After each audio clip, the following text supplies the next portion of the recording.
is a bit of confusion with some security professionals as to when we ought to implement the security risk management program. Well, because ideally, there's a lot of effort and there are a lot of prior processes that are input into the program before we actually start to implement it, all right? And I guess that is where the confusion comes in, all right? But ideally, the program first has to be designed. The program first has to be developed. And we've got to get to a point where now we can start implementing it, all right? Now, in this video discussion, we are going to be unpacking on the security risk management program implementation. What are the things that are supposed to be considered in this stage? Welcome to Security Nuggets Podcast, a professional channel that unpacks security insights and perspectives for continuous learning purpose. And I'm your host, Ashley, a certified security risk consultant, and it's always a pleasure to have you joining in these discussions. And without wasting any time, let's dive right into it. At this point of the security risk management program, the organization has already identified its target risks, and it has leveraged different approaches and strategies. It's also gone ahead to establish and document its risk treatment plan. And now it's time to implement the security risk management program. It's time to get into action. And prior to this phase, what your organization ought to have been doing is to design and develop the initial stage of the security risk management program. And that is why in our previous video discussions in reference to this sequel topic, we covered very critical topics which feature in the initial phase of the security risk management program, which was designing the security risk management framework, creating and developing a security risk management policy, conducting the security risk assessment process, establishing and documenting the security risk treatment plan. Now, because all that was supposed to get us to this point of the SRMP implementation, all right? Because ideally, it entails the execution of the proposed treatment plans, and those treatment plans as the security controls. So at this stage, it's about implementation of those security controls. And we're going to delve deep into this so that we can establish what exactly needs to be factored in, what needs to be done, what needs to be considered in this phase of security risk management program implementation. In the implementation phase, one of the things that we need to do is we need to put the security controls in effect. We need to put them in practice. These security controls were already documented in the risk treatment planning. So we have an idea, we know what is supposed to be implemented. Because at this time, we've already done our security risk assessment process, okay? So we have prioritized and ranked risks that require urgent attention, all right? And in risk treatment planning, we have already established the most ideal security controls that would be ideal, all right? We have established the most ideal mitigation strategies and approaches that are most ideal, and we have expounded that to pinpoint on the specific security controls that would be ideal, all right? So in this phase of implementation, we start by putting them into effect, all right? We need to put them into practice. We need to start implementing them, all right?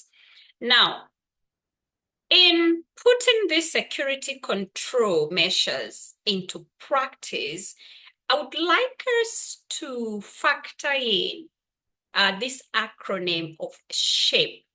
That is SHAPE, all right? That acronym is going to represent the various types of security control measures that feature when we are talking of security controls in the implementation phase. All right. In the first letter of S, that is going to represent the security programs. All right. Now, here we are talking about the security risk management program.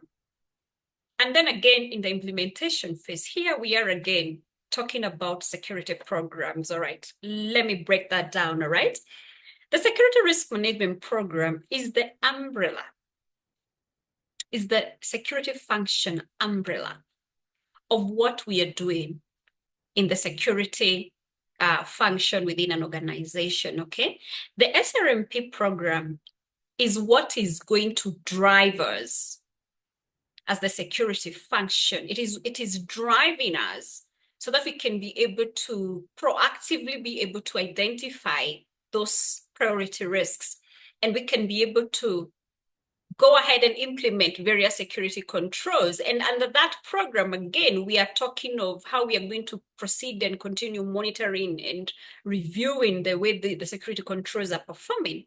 Okay, so the security risk management program is the body, is the umbrella of the function, the security function. Okay, now under that umbrella, we are going to have other programs.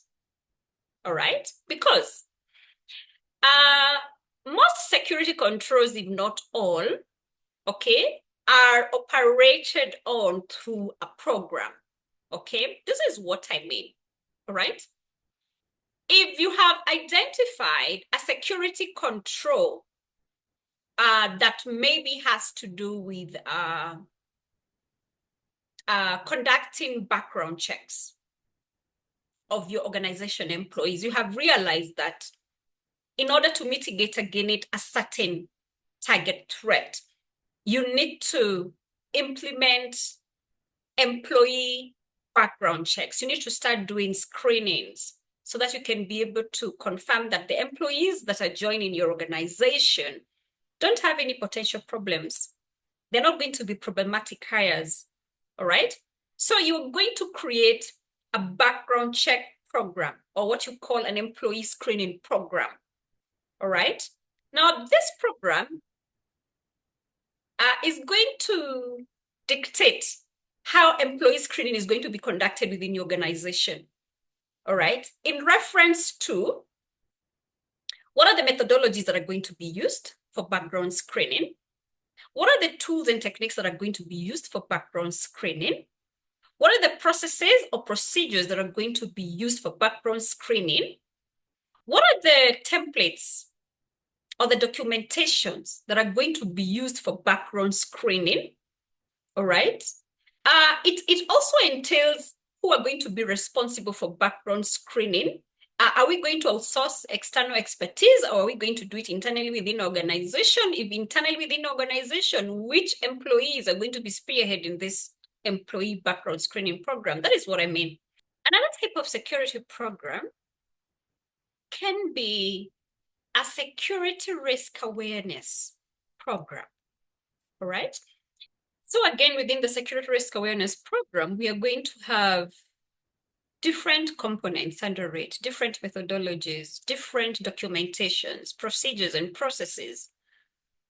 Yeah, objectives and goals of the program, you know? So again, it runs as a program because you need to bring in structure and you need to bring in some form of organization in reference to how these security controls are going to be implemented and executed. Okay. Another security program can be an access control system program. Okay. Whether this is manually automated or a hybrid of the two, you know, access control management, it needs to run under a program, ideally, right?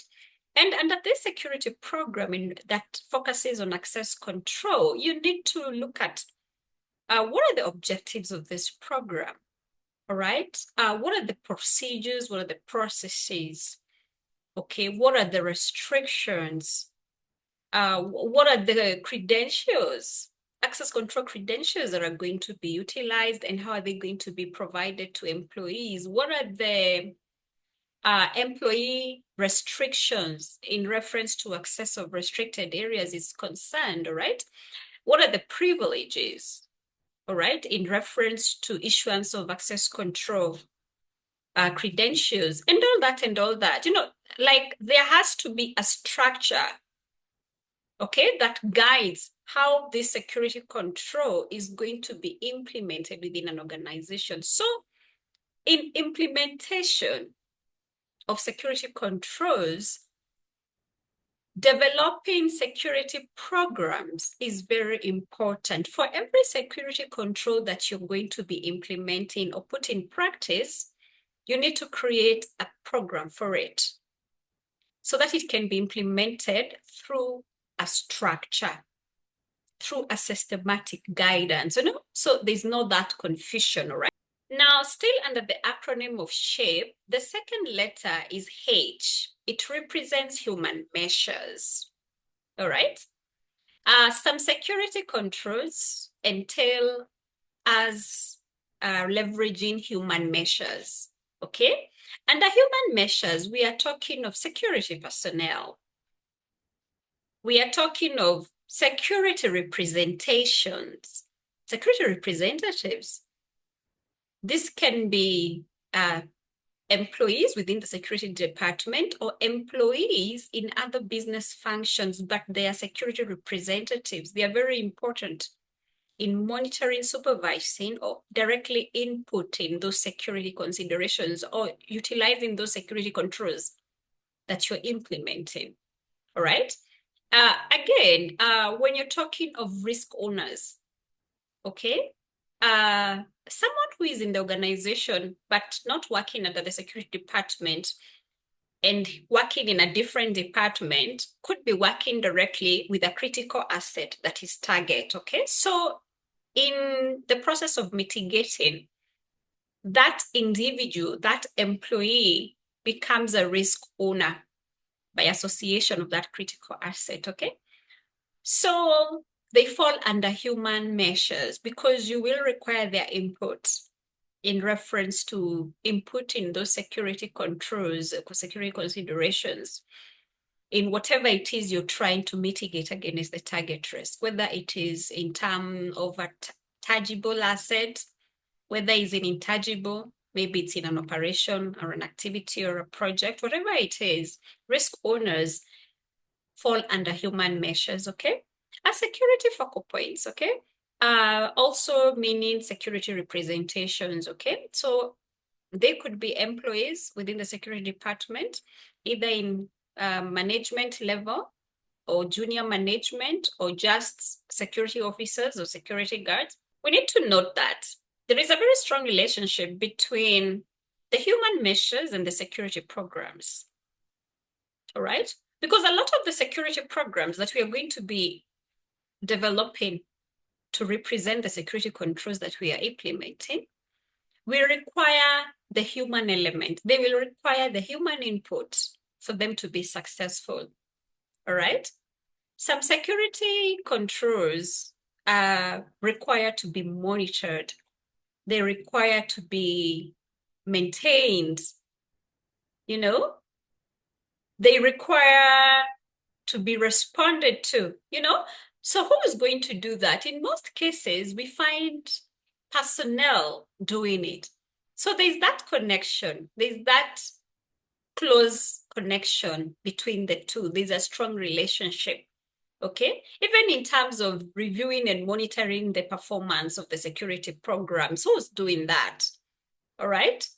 You may leverage automations and technology solutions, but most of the time you find the human element doing that. It is personnel that are doing the review and monitoring and the documentation, okay? And the third letter in the acronym of SHAPE is architectural measures. This includes careful designing of the building, internal and external spaces to enhance natural surveillance. By so doing, what we are doing is we are minimizing opportunities for crime, okay? When we leverage on the building architecture, so that we can have more natural light inside the buildings. And externally, what we are doing is we are minimizing the opportunity for crime, because many times adversaries don't want to be seen. So they will avoid areas where staff within the building or employees within the building will be able to see them, you know? Or even if it is at night, if the structure of the building is well done, even at night, the personnel who are responsible for monitoring the building at night, when there is better architecture planning and there is plenty of space, they can be able to move around and they can be able to see properly the activities that could be happening at night. So definitely architectural measures are very, very important. And also leverage the sceptered approach in this measure of architecture. Okay. By sceptered, we mean crime prevention through environmental design. All right. We are using natural spaces.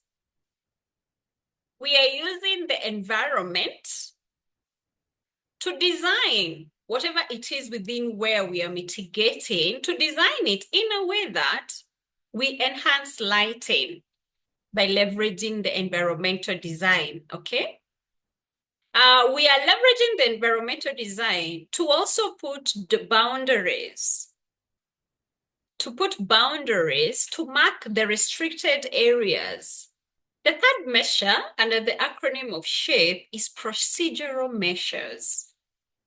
Now, procedural measures are very vital because they actually act as the glue that connects the other measures together. And what procedures do is that they outline how the rest of the security activities are going to be conducted.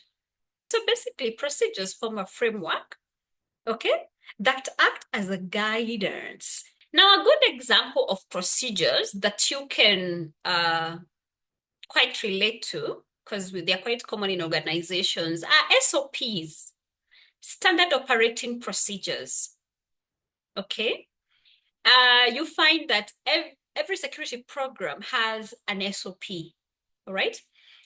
If the security program has to do, for instance, with security personnel or guarding, security guarding, okay,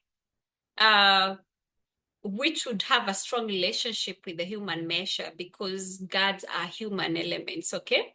You find that we have standard operating procedures, SOPs, all right, that are supposed to guide on how the guards are supposed to do their work. Okay, they're supposed to guide on the procedures of how they're supposed to do their work. All right. And also that is in collaboration with the assignment instructions, the AIs. AIs are also a form of procedures. Assignment instructions are also a form of procedures, okay? So SOPs are a good example of how procedural measures could look like in this phase of implementation of the security controls, all right? The fifth measure under the acronym of SHAPE is the equipment measures, all right? And a lot of security controls come in that form of equipment, okay? Now, some of the examples of equipment could be, for instance, a door. The doors you have in your organization, those are equipment measures because ideally you're putting doors to restrict movement, okay? You're putting doors there as a security measure to restrict access of who comes in and out of the area that you're putting the door at, all right? Again, we could have the locks. That's another example of an equipment measure, okay? We can have surveillance systems or CCTV systems. That's another example of an equipment measure, all right? Sensors, alarm sensors. Whether you're putting them on the doors, on the windows, on the walls, wherever you're putting the sensors, those are another example of equipment measures, okay? Fences, perimeter walls, yeah? Whether they're electric fence, or in any form, those are example of equipment measures. So a good degree of the security controls also come in form of equipment measures, okay? And you realize that all these measures, the security programs, the human measures, the architecture measures, the procedure measures, the equipment measures, they tend to intertwine, okay? They tend to intertwine, all right? And this is because in the goal of implementation, we want to layer as many security controls as possible, okay? We want to layer as many protection physical systems as possible, okay? Because the more we effectively layer them, the more we minimize the vulnerability level and the more we make whatever it is we are trying to protect a hard target. Okay? We make it difficult for an adversary to access whatever it is that we are trying to protect, whatever it is that we're trying to secure. Okay? So you find that we tend to mix it up. We tend to integrate all these measures. Okay? So that by the end of it, the security controls can be solid, all right? And this becomes a very critical stage in this phase of security risk management program implementation. Another very important step for us in this phase of security risk management program implementation is the allocation of responsibilities, all right?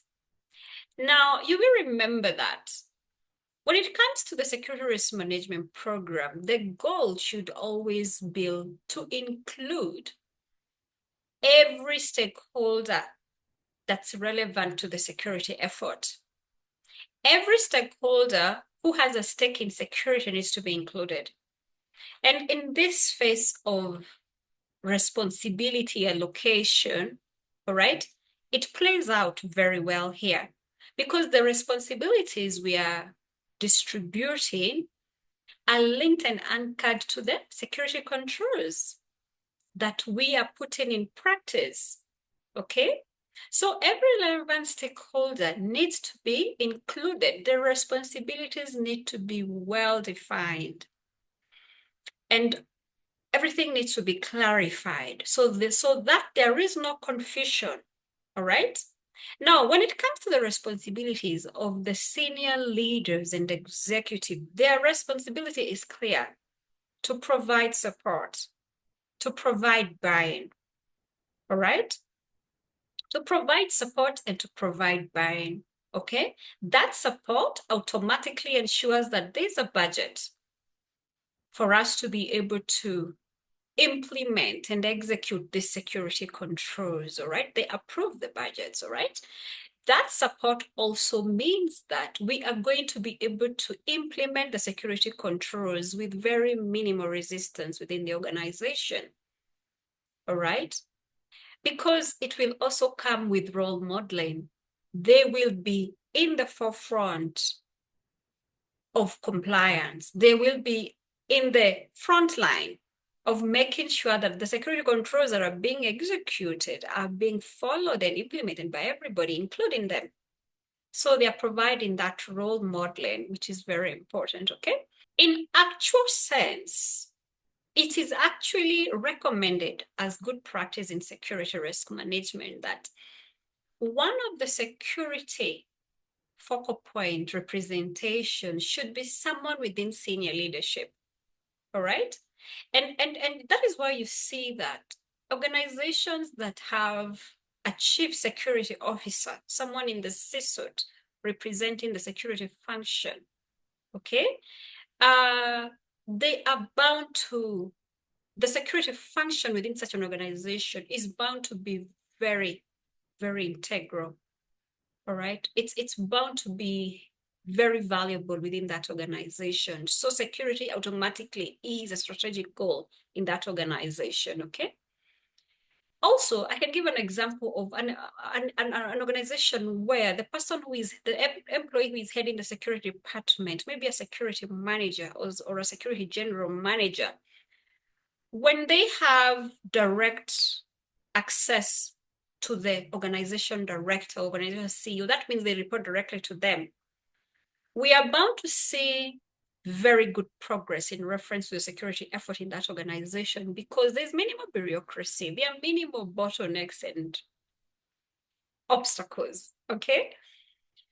But if you're looking at organizations where the people or the personnel who are heading the security department have been put under another department and another department and another department, you know, for instance, some organizations tend to put the security function under the facility department, the facilities.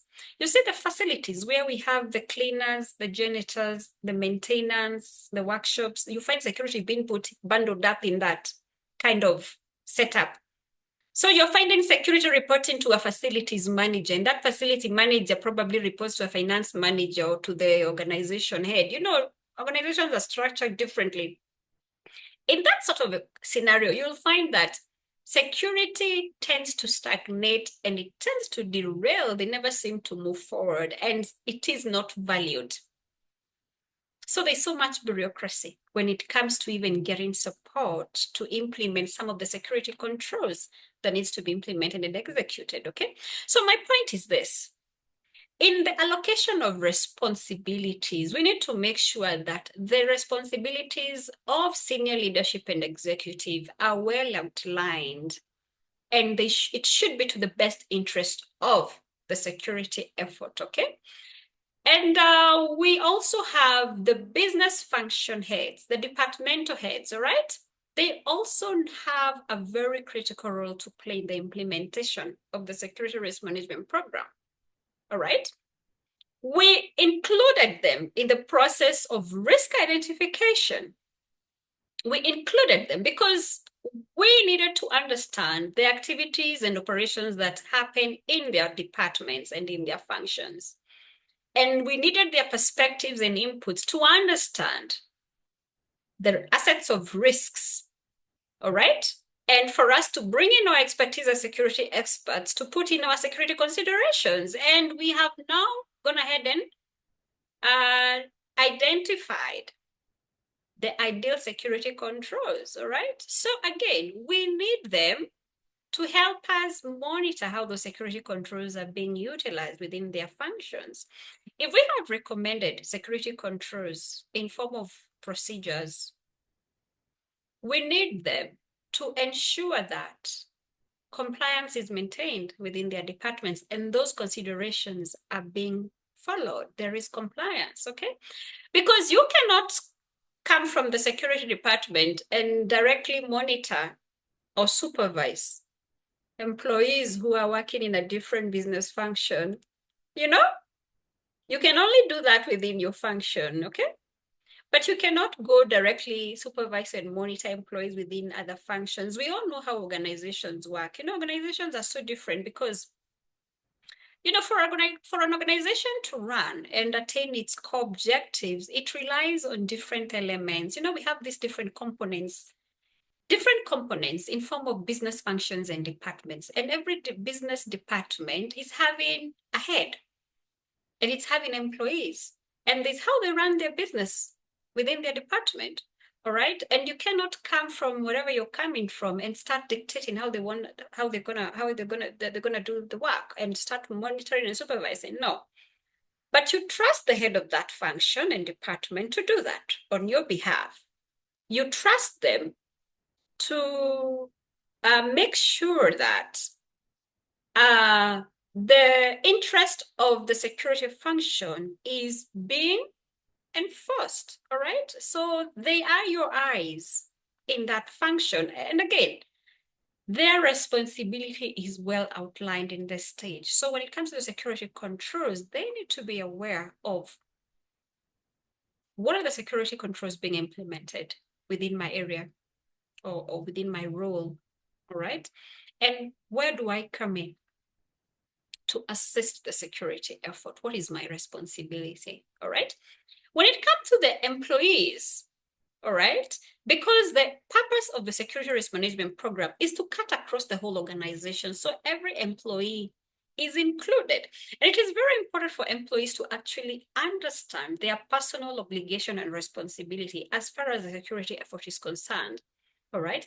And that is why you need to factor in a security risk awareness program so that you can empower employees within your organization. Let them be aware of the risks that are there. Let them be aware of how to detect them, how to monitor them, how to report them. They need to be aware. They need to be conversant and familiar with all this so that they can be of more value in terms of helping the organization mitigate against some of those risks. And again, this automatically enhances the security risk awareness culture. You find that when the employees' responsibility is very clear in this stage, then you will find that they will really help you in countering some of the risks. Like now, for instance, the risk of insider threat, it goes down to a reasonable degree because the employees themselves are keen and they're watching. And when they see an anomaly, when they see a malicious activity in the systems or being done by one of their employees, they will be able to alert the respective person, or they will be able to take action. They'll, in reference to your incident reporting system or program that you have put in place, they will be able to make an alert so that it can be known that something is not right. All right? Still under responsibilities, if some of the security controls will entail you to outsource from external service providers, all right, it again needs to be made clear in terms of those contracted parties you're bringing on board by way of transferring the risk. You need to establish exactly what is the extent of their responsibility and what is the area of their jurisdiction. So that needs to be very well clarified in this phase of allocation of responsibilities. The other step, also very important in this phase of security risk management program implementation, is the allocation of resources. All right. Now, when we talk of resources, there's a lot that can be factored in under resources. We are talking of time. We are talking of expertise. We are talking of funds, all right?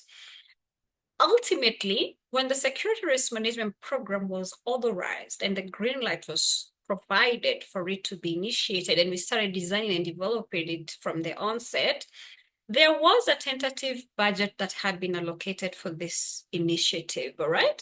But now, when it comes to the security controls, because they're very specific, again, we need to establish for every security control, is there funding that is required, all right? In its implementation, do we need to spend money, all right? How much do we need to spend, all right?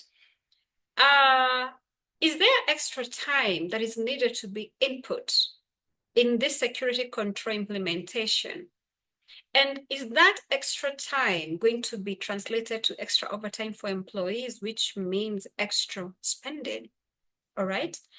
In the implementation of these security controls, do we need to outsource external expertise? All right. And how much expertise do we need? How much do we need to spend on this external expertise? Are we looking at a one-off spending, or are we looking at a continuous spending as far as we are implementing this particular security control system, okay? So those are the things that you need to factor in this step of allocating resources. Resources is not just about finances. You've got to look at the bigger picture, because those other small nitty-gritties also, those other nitty-gritties of time, expertise, you know, so many miscellaneouses, they have an impact on the bottom line of that budget, okay? So make it very clear at this point of allocation of the resources in line with the the security controls that we're going to be implementing in this phase. All right. The other step is the establishment of the timelines. Now, obviously, for every security control that you're implementing, you want to work within a very clear timeline. All right? How long are we looking at to be able to implement the security control? Are we looking at days? Are we looking at weeks? Are we looking at months? Are we even looking at a year or more? How long will it take for this security control to be implemented and executed? All right? Again, by when do we want it implemented? All right. And again, in this security control implementation, is this something can be phased out? Can we implement phase 1 in this financial year and implement phase 2 in the next financial year? Can we work with those timelines? I know that is how most organizations operate, all right? They implement phase 1 in a different financial year and the next phase in the next financial year, especially if the security control at hand is costly, okay? And again, when you're talking of timelines, you also need to consider, all right, this security control, does it expire? Do we need to come back and review it and probably re-implement it again? You know, or is it a security control that is ongoing? It is iterative, like it will just be continuous. Or is it a security control with an expiry contract and we need to review and renew that contract or change the service provider of the security control? Like, how are those timelines? So we're not just looking at the actual implementation at hand when we are implementing the security controls. We're also looking at their validity time. Are these security controls open to expiry? And when they expire, what next? You know, are we going to look at renewing those controls? What do we do afterwards? I mean, we need to be cognizant of all those things, okay? Because again, we don't want to implement a security control and then months or years down the line, we realize it's not working anymore because it's no longer effective or it has expired. And now we need to go back to the drawing board.